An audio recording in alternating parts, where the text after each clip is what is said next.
Hello everyone, this is Preeti Varman and welcome to Commerce Beginners. In this video, I am going to discuss about sole proprietorship and its features. In the last video, I was discussed about forms of business and first forms of business is sole proprietorship. First of all, हम एक बार फिर समझेंगे कि sole proprietorship क्या होता है।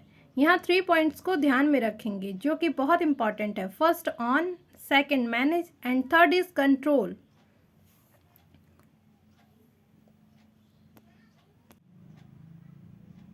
That means soul proprietorship में single person business को स्टार्ट करता है, मैनेज करता है और कंट्रोल करता है। ये यूजुअली प्रेफरेबल होते हैं स्मॉल बिजनेस में, क्योंकि जब बिजनेस बड़ा होगा तो स्पेसिफिकेशन आ जाएगी और बिजनेस को एक सिंगल पर्सन के लिए मैनेज करना और कंट्रोल करना थोड़ा टफ होगा। So it's preferable for only small business. You can see the pictures on your screen of sole proprietorship business. Now we jump on its features. First is formation and closure, second is liabilities, third is sole risk bearer, fourth is control, fifth is no separate entity, and sixth is lack of business continuity.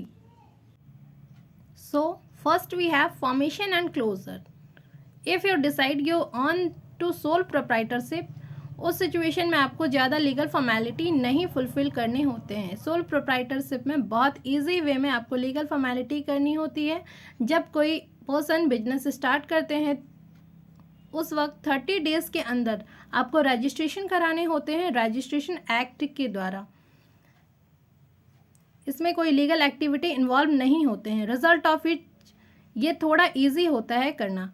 Easy to form, that means काम ज़्यादा नहीं हुआ और कोई complex भी नहीं हुआ। So it will be very easy to open that particular thing.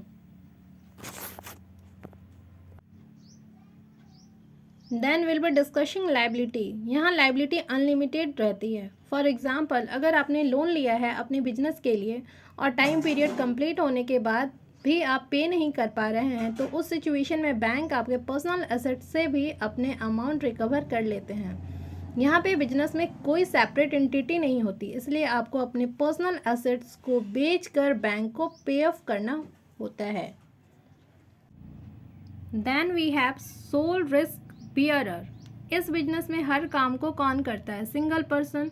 तो रिस्क भी कौन बेयर करेगा? Single person. इसमें जितने भी रिस्क एसोसिएट होते हैं, चाहे वो नेचुरल रिस्क हो या ह्यूमन बींग से रिलेटेड हो, सारे ही रिस्क बेयर करने की रिस्पॉन्सिबिलिटी सोल प्रोप्राइटर को ही होती है। Then we have control.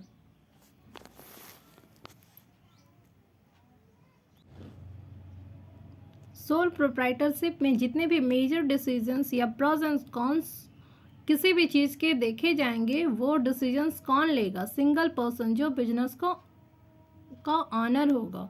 तो सारा कंट्रोल किसके हाथ में होगा? सोल प्रोप्राइटर्स के हाथ में।